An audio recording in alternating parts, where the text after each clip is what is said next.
Assalamualaikum warahmatullahi wabarakatuh. Saya Yudi Pramuko, tukang donat dari para YouTuber tertua di semesta. Selamat pagi, selamat siang, selamat malam, selamat sore untuk penonton sobat Santren Jolali di 5 benua. Saya akan bahas bukan Prabowo tetapi Habib Rizik Syihab.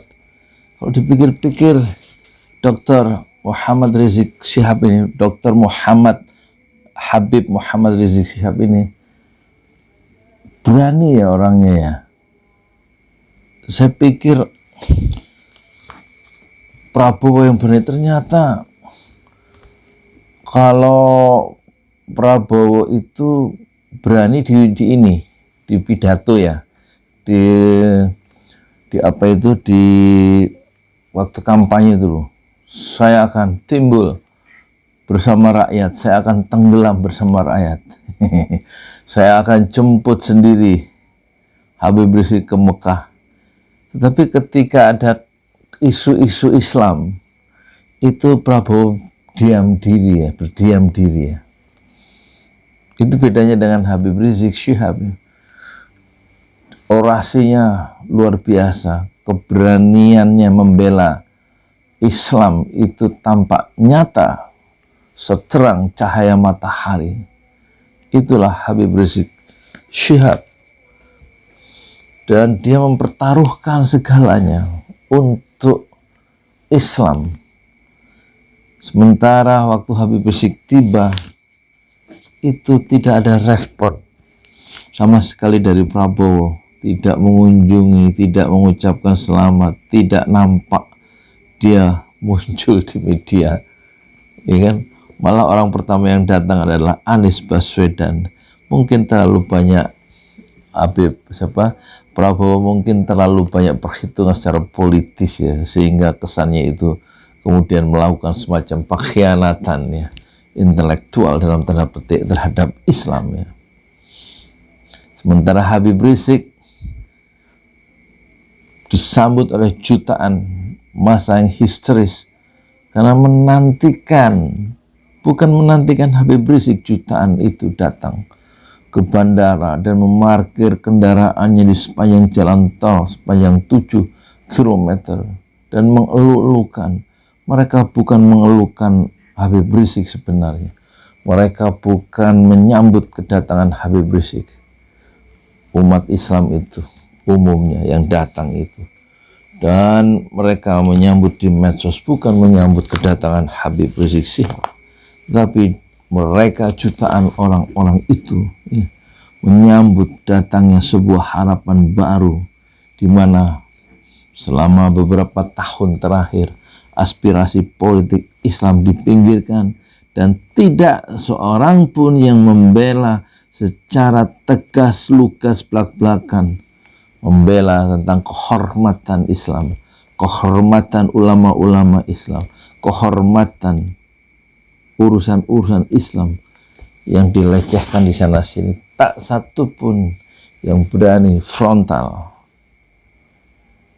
membalas atau membela front pembela Islam, bagaikan kehilangan ruhnya ketika Habib Rizik itu diisolasi selama 3,5 tahun di Tanah Suci Mekah. Datangnya Habib Rizik ke Indonesia adalah datangnya sebuah harapan untuk kemuliaan dan kebanggaan sebagai seorang muslim di tengah-tengah negerinya sendiri, yaitu Indonesia.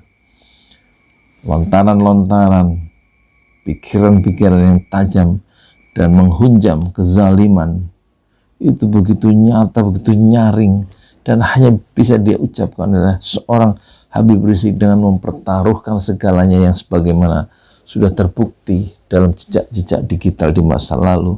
Hanya dia satu-satunya yang betul-betul menyerahkan jiwa, menyerahkan raganya untuk kemuliaan Islam dan kemuliaan umat Islam dan kemuliaan aspirasi Islam di negerinya sendiri yang terlalu banyak perampok-perampok berdasi, korupsi di mana-mana, KKN di mana-mana, tanpa ada rasa malu, menerima komisi di mana-mana tanpa ada rasa malu.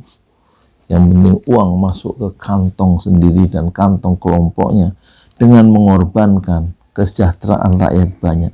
Itu yang terjadi di Indonesia sekarang. Jadi kemudian ada seorang perempuan yang bernama Lonte Lonte menghina Habib Rizik sebagai penjual obat. Tentu ya, ini satu tindakan yang cukup biadab ya.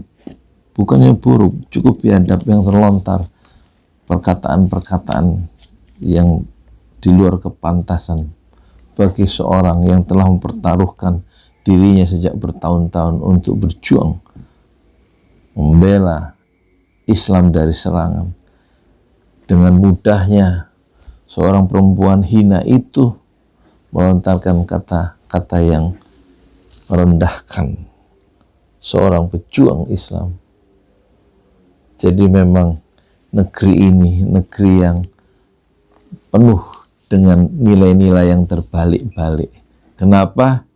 Karena orang lebih banyak mengejar uang, mengejar harta benda, mengejar dolar Singapura, mengejar euro, mengejar dinar, dan mengejar dolar.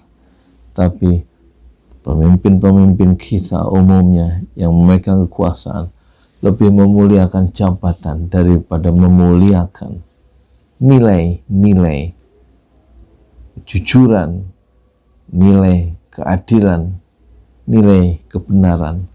Nilai kejujuran, kebenaran, keadilan itu dihempaskan oleh harta benda duniawi yang mudah pecah berderai dan tidak berhakikat. Saya Yudi Pramuko, tukang donat dari Palu, YouTuber tertua di semesta fasbir, sobron jamilah, bersabarlah dengan kesabaran yang indah. Assalamualaikum warahmatullahi wabarakatuh.